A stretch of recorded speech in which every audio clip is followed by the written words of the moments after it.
And it's time for On Point, where we speak to experts to delve deeper into some of the key issues in the spotlight right now. A number of South Korean conglomerates are investing heavily in next-gen businesses such as semiconductors and batteries.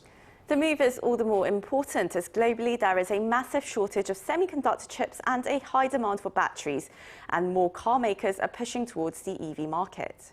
To get a look into South Korea's investments, we connect with Oh Joon-seok, professor at the School of Business at Sookmyung Women's University.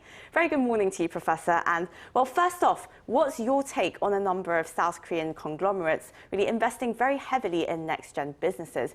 Do you think this is on par with President Yoon Suk-yeol's push for private-led economic growth? Thank you for that, King Soo-young. As you mentioned, Yoon government keeps signaling for private-led economic growth, and the industry announced the investment plans as a positive response for the private-led economic growth. Korean 재벌 like Samsung, SK, LG, Hyundai Motors, Lotte, POSCO pledged to invest a combined $870 billion over the next 5 years. What's outstanding more than anything else is investment strategies and investment style has become different. Even until the early 20s, catch-up strategies were the center of business gravity, and then investment style were classified as totally risk-averse. But now it is different. As the business status and environments in the market has changed, second rate has no place on the global stage. Korean conglomerates make a bet on game changer, taking risks to create opportunity in the future. For example, 3 areas are most outstanding. First, AI chips are key to a future semiconductor market dominance for Korean companies. They are designed for a wide variety of functions as voice recognition, autonomous driving, and metaverse, Internet of Things. Secondly, conglomerates recently massive investment in the biofield reflects their confidence in medicinal production. And lastly, robustness is secondary battery supply chain. POSCO Group is building a secondary battery material supply chain in line with the launch of POSCO Holdings quite recently. It has prepared a stable source of raw materials by receiving long-term supply of lithium from Australian Pilbara Minerals. So let's talk about the battery sectors, because these South Korean conglomerates like SK, LG, and Samsung SDI, I mean, they're taking their money into the battery sector. With this massive investment into the sector, how big do you think South Korea's share of the global battery market will be moving forward? It has huge potentiality. In addition to the country's strong position in memory chips, Korean conglomerates have paid attention on the battery sector. As you mentioned, it is very critical for EV competitiveness. The combined global market share of 3 major Korean battery makers fell slightly this year amid a toughening competition with bigger Chinese rivals.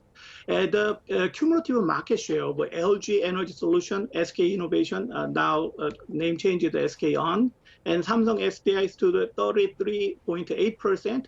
LG Energy Solution, which supplies electric vehicle batteries to Volkswagen and Ford, ranked second with 23.8% market share. The number one is Chinese rival CATL. They're taking up 31.2%. Other major competitor in the market are Panasonic placed with 13.3%, and China's BYD followed 7.9%.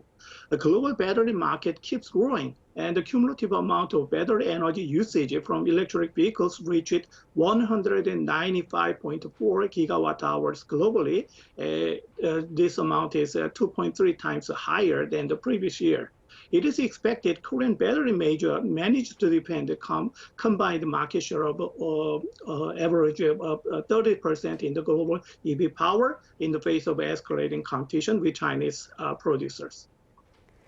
Well, President Biden's recent visit to South Korea, it started with his first, in his itinerary, his first stop was the semiconductor plant in the south of Seoul. And, well, it really showed how much the US is now relying on South Korean semiconductors. And, well, what's your prediction for South Korea's global role in the chip sector moving forward?